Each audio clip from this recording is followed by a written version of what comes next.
E aí, pessoal, tudo bom com vocês? Na aula dessa semana vocês vão ver um pouquinho sobre índices de similaridade e alguns estimadores de riqueza. Existem inúmeros índices de similaridade, vocês vão ver no videozinho que eu preparei utilizando uma determinada ferramenta.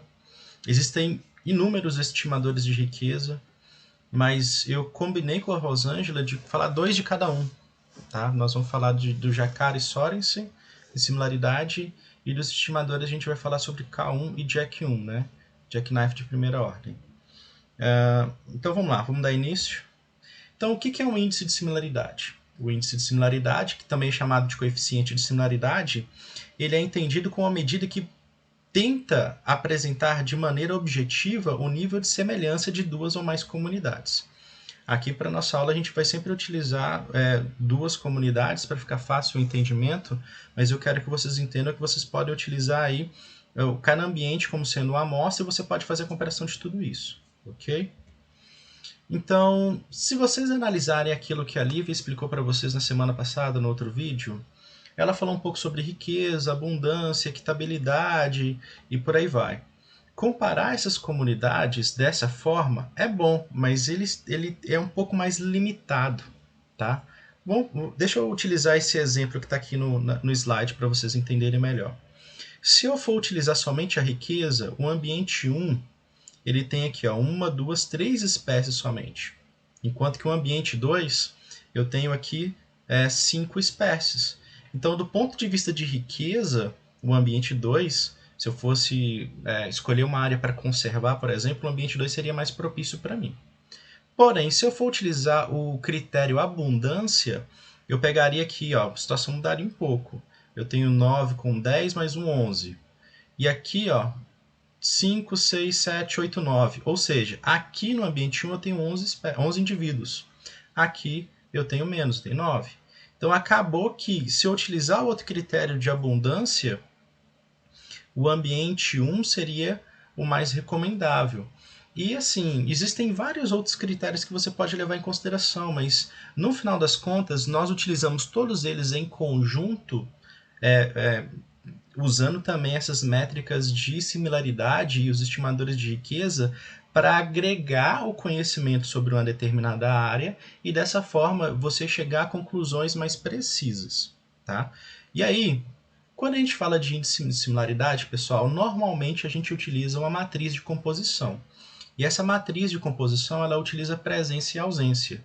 O que significa isso? Se está o número 0, significa ausência, essa espécie não está naquele ambiente.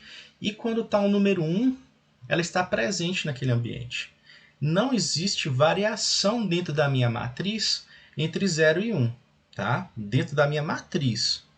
Se eu fosse usar, por exemplo, esse quadro que está aqui, em vez de ter 9, 4 e 2, teria basicamente o número 1 aqui.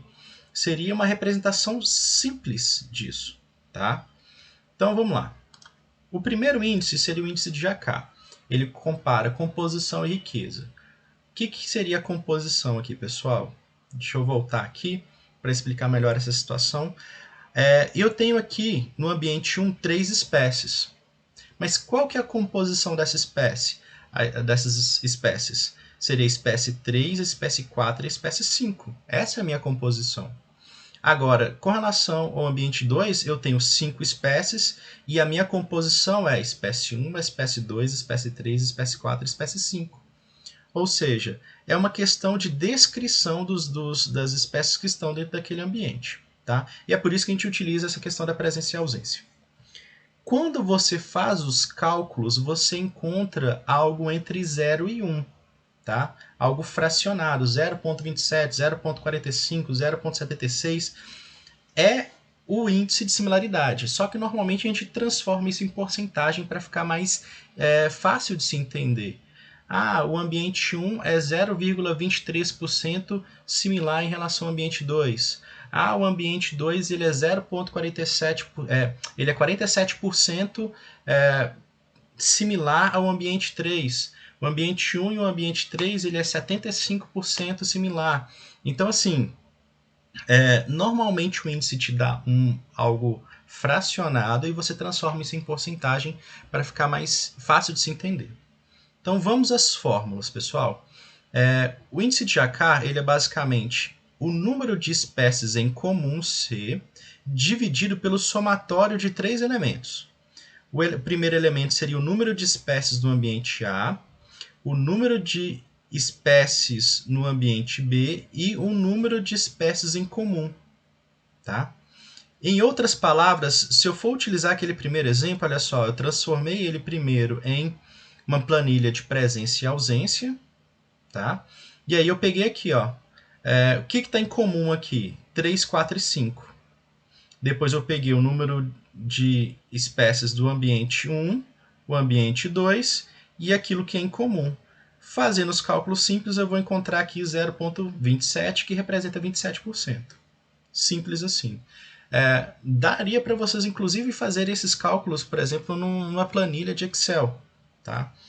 Você tem lá a sua planilha com, por exemplo, em cada coluna você tem uma amostra e nas linhas você tem espécie, ou vice-versa. Tá? Para algumas análises estatísticas, o pessoal prefere colocar as amostras nas linhas e as espécies nas colunas. Mas isso independe. Você pode ajeitar a configuração do teu programa estatístico para entender da forma que você apresentou o seu Excel. No final das contas, pessoal, o índice de Jacquard ele tem aí uma desvantagem, né, que ele é altamente influenciado pelo tamanho de dados, dos dados que você tem. Então, se você aumenta o número de espécies ou aumenta o número de ambientes, isso tende a aumentar essa porcentagem, ok? E aqui eu tenho a mesma planilha, tá?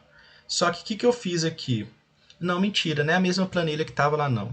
Essa planilha aqui, pessoal, vocês vão ver mais para frente que é uma planilha que eu organizei para poder rodar algumas análises estatísticas, como se fosse um tutorial para vocês aprenderem a utilizar o Estimates e o Past, né, que são os dois aplicativos que a Rosângela pediu para a gente poder descrever para vocês.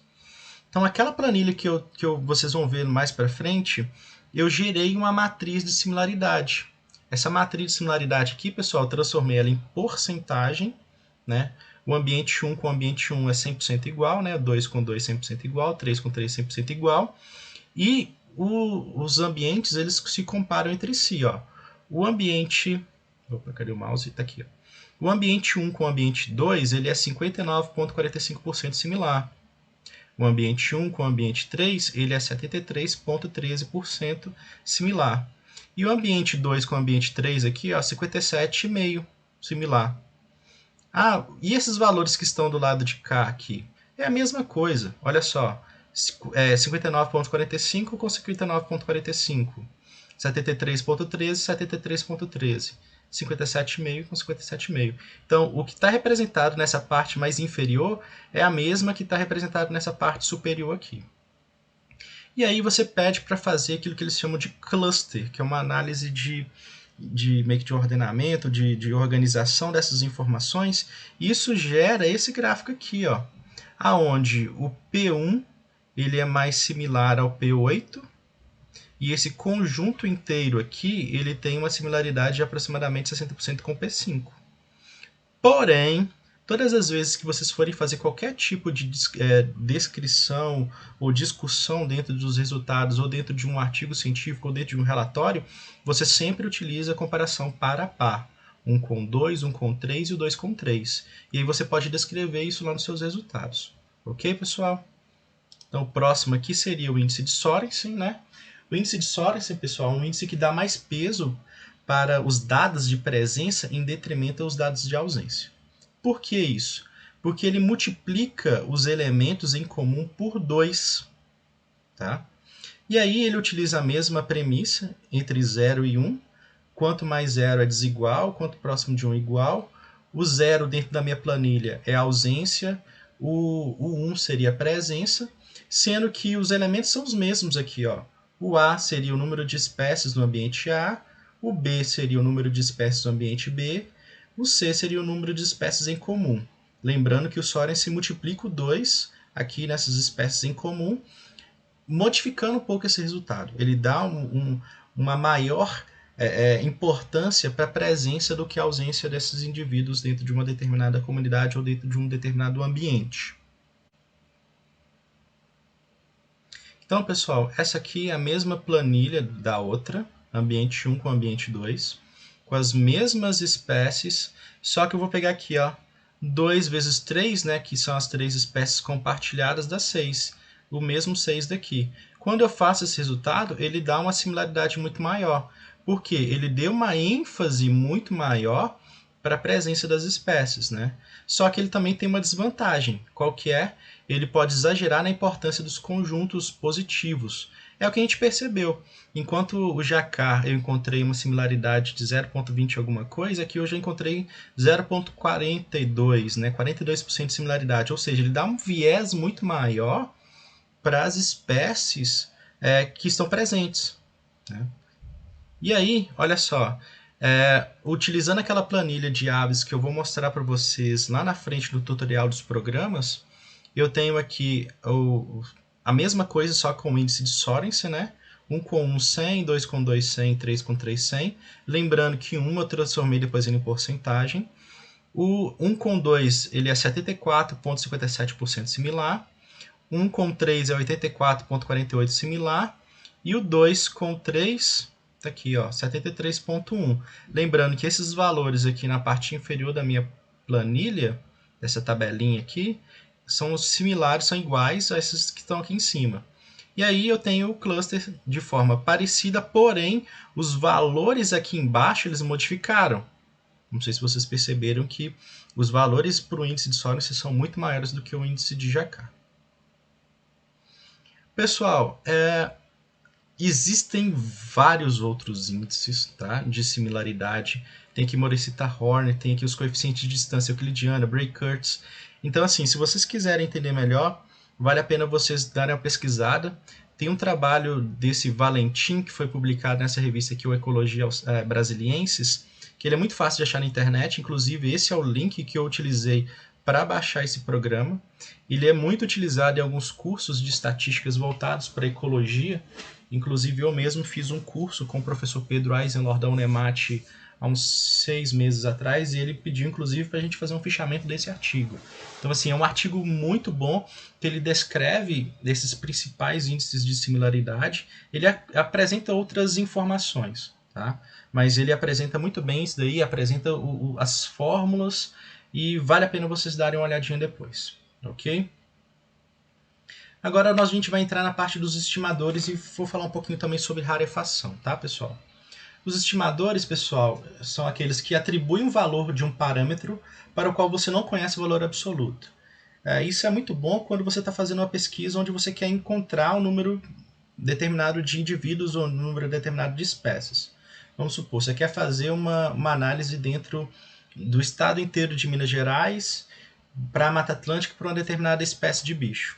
Óbvio que você não vai fazer o censo inteiro dessa mata, dessa floresta, do estado de Minas Gerais inteiro, para encontrar esses indivíduos para você ter esse valor absoluto. Você faz uma amostragem e aí depois você pode utilizar um estimador para poder chegar num valor possível dentro daquilo que é plausível. Vamos supor, eu encontrei 50 indivíduos dentro da Mata Atlântica de Minas Gerais inteira. Mas utilizando o estimador, ele está me dizendo que eu posso encontrar 70, 100, 120 indivíduos. Enfim, eu vou explicar isso com mais detalhes para vocês, né? E basicamente, os estimadores eles visam reduzir o efeito da subamostragem, né? Porque às vezes você tenta trabalhar com um grupo de amostras e por meio desses estimadores dá para saber se você alcançou uma amostragem suficiente. Vamos colocar aqui, por exemplo, eu tenho lá 70 indivíduos. E aí eu utilizo um determinado estimador, o estimador fala que eu posso encontrar até 100. Fica meio que óbvio que do total que você fez a amostragem, você encontrou 70% da diversidade dentro daquela localidade. Se uma é 70 e outra é 100, o 100 poderia ser a porcentagem, o 70 foi aquilo que você alcançou. 70% é algo até considerável dentro de alguns trabalhos. Os artigos científicos que eu tenho escrito em escalas muito locais, isso daí varia entre 50% a 60%, né? São poucos os trabalhos que chegam a mais de 90%. Acho que teve um trabalho só meu que encontrei 92%, foi um trabalho de descrição regional de aves por uma determinada localidade aqui em Minas Gerais. Mas é porque o esforço amostral foi muito grande. Então o estimador ele foi muito próximo daquilo que eu encontrei. E, enfim, vamos lá. Antes de falar sobre os dois estimadores, eu quero mostrar para vocês essa questão da rarefação. Né? Basicamente, o que é a rarefação? Seria uma curva que você vai apresentar um determinado resultado e ele vai ser cumulativo ao longo do número de amostras ou pelo número de indivíduos que você tem. Tá? Então, só para utilizar o slide aqui, ele compara o número de espécies entre as comunidades quando o tamanho da amostra ou a abundância de indivíduos não são iguais. Ele faz uma amostra de indivíduos ou unidades de amostragem estocasticamente com base no algoritmo baseado em números aleatórios. Vou mostrar depois para vocês a questão da randomicidade lá no videozinho que eu vou mostrar depois dessa apresentação, tá, pessoal? Mas o que é uma rarefação? Esses dois gráficos são gráficos que eu tirei do meu segundo capítulo da minha tese, que eu fiz uma coleta de pequenos mamíferos terrestres em 24 fragmentos ao longo de uma região ecotonal que pegou ali desde o final da cidade de Itumirim até depois esqueci o nome da cidade, é Itumirim, Itutinga, Nazareno. E aí eu peguei 24 fragmentos, né, para avaliar essa questão da fragmentação lá, principalmente considerando uma questão de microestrutura de habitat, que é uma análise que eu não vou mostrar para vocês, porque não é o objetivo, mas quem quiser depois pegar minha dissertação, minha tese para ler, está bem interessante. Esse capítulo, inclusive, foi aceito numa revista Irreligia, série Zoologia, da Federal do Rio Grande do Sul, deve sair nos próximos meses. Mas o que eu estou querendo mostrar aqui para vocês, pessoal? Eu estou querendo mostrar aqui que eu tenho uma curva central, que à medida que eu tenho os indivíduos sendo capturados, o número de espécies ele vai aumentando. E aí ele vai aumentando à medida que esses indivíduos eles vão sendo acrescentados, até quase chegar naquilo que a gente chama de síntese, né? Seria uma estabilização. E essa estabilização seria o momento em que a curva de rarefação ou curva de acúmulo de espécies ela ficasse 100% paralela ao eixo X aqui embaixo. Essa situação dessas curvas elas estarem 100% paralelas, isso é muito difícil de ser encontrado, viu, pessoal? Eu diria praticamente impossível, porque a diversidade biológica que existe no nosso planeta é muito grande. Tá? E aí, por mais que você aumente o seu esforço amostral, eu particularmente nunca vi um trabalho que encontrou essa síntota, essa estabilidade. Tá? Inclusive, tem trabalhos feitos na Guiana Francesa com pequenos mamíferos terrestres que, assim, ela fala assim que essa estabilização da curva é praticamente impossível, porque à medida que ela vai aumentando o esforço amostral, ela encontra mais espécies, ela encontra espécies novas que foram descritas. Se não falha a memória, é o trabalho da Voss e da Emmons, na Guiana Francesa. Mas enfim, não vem ao caso. E aí, quando eu pego um artigo, às vezes, para revisar, quando eu vejo o autor falando que houve estabilização da curva, eu já fico com o pé atrás. Porque isso pode ser algum tipo de problema metodológico do trabalho, sabe? E aí tomem cuidado com relação a isso. Esse tracejado aqui, pessoal, seria um intervalo de confiança de 95%, né? E aqui, eu tenho um estimador de riqueza, que é o que normalmente o pessoal utiliza para pequenos mamíferos, que é o estimador de jackknife de primeira ordem. Tá? Agora, olha isso aqui, pessoal. Eu fiz uma curva para cada fragmento que eu estudei.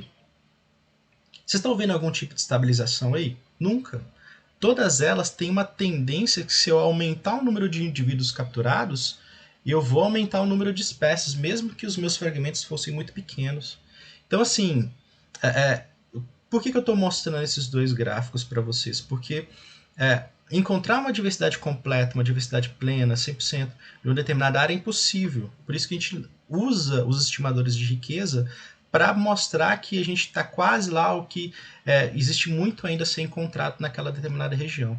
Inclusive, olha só, esse aqui, o jackknife de primeira ordem, ele ficou fora do intervalo de 95% de confiança. Ou seja, o meu estimador de riqueza está falando que eu posso encontrar muito mais coisas dentro da minha área de estudo. Tá? E olha que para esse trabalho de pequenos mamíferos terrestres, eu fiquei 2 anos fazendo coleta lá. 2 anos não, foram 15 meses. Né? Dá 1 ano e alguma coisa. E para os trabalhos de pequeno mamífero terrestre é muita coisa.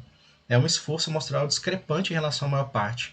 Porque o pessoal faz coleta normalmente 10 a 15 dias no período chuvoso, 10 a 15 dias no período seco. E aí quando junta isso tudo, você encontra uma determinada diversidade. Isso daqui eu peguei praticamente 2 períodos secos e 2 períodos chuvosos, com esforço amostral muito grande. E eu peguei a variação ao longo de todas as estações. Então isso daqui, pessoal, é um negócio que é muito difícil de você encontrar uma diversidade plena. Um estimador de riqueza te ajuda a pensar naquilo que poderia ser encontrado. Tá? O primeiro estimador que eu quero comentar aqui com vocês é esse K1. Tá? Não vou entrar em detalhes nessa fórmula, mas basicamente aqui tem a descrição dela. Tá? E dentro de um determinado site onde ele faz essa apresentação de um determinado programa que eu utilizo muito como referência, eu vou mostrar depois para vocês, ele menciona que esse K1 ele é um estimador muito simples, né? Que ele usa o número absoluto de espécies em uma comunidade e ele tem um viés muito grande para as espécies raras dentro de uma amostra. Tá? E aí, quando essa espécie ela acontece, uma espécie dentro de uma amostra, isso significa que ele tem aqui um nome específico que é chamado singleton. Então, assim, o K1 ele encontra um valor máximo quando você tem todas as espécies menos uma quando elas são únicas dentro de um singleton. E aqui o Jackknife de primeira ordem, que é o que eu normalmente utilizo, ele é um estimador de riqueza muito parecido com o K1, tá? Mas ele dá um certo viés, ele dá uma importância maior para as espécies que são raras dentro de uma determinada amostra. E basicamente, pessoal, esse estimador ele foi comparado com outros estimadores, por esse Palmer em 1990, e ele foi assim aquele que chegou a uma precisão muito maior dentro daquilo que foi encontrado de fato na natureza, né, considerando outros tipos de estimadores de riqueza. Esse daqui, pessoal, olha só, são os outros tipos de estimadores, existem aqui o ACI, SCAL2, Jackknife de segunda ordem, entre outros. Mas o que eu queria falar aqui para vocês é esse daqui, ó, esse site aqui, ó, Estimate.s, né? Nesse site, vocês vão encontrar todas as informações necessárias para vocês fazerem as análises estatísticas. Aqui está em português, mas o site ele é em inglês, tá? E assim, dentro do videozinho que eu vou passar agora para vocês, que eu já fiz ele há mais tempo, mostrando como é que ele funciona, tem aí mostra para vocês uma tabela, e nessa tabela ele fala assim, ó, o Jackknife de primeira ordem ele é utilizado onde você tem muitos singletons, seria um único indivíduo para uma determinada amostra. Esse outro estimador ele é muito utilizado para quando você tem os doubletons, e por aí vai. O que significa esses elementos, também dentro do site ele também explica. Né? E é isso, pessoal. Agora eu gostaria que vocês prestassem atenção na sequência da aula, que ele na verdade é um tutorial ensinando como é que vocês rodam essas análises, ok? Então vamos lá, vamos para a próxima parte.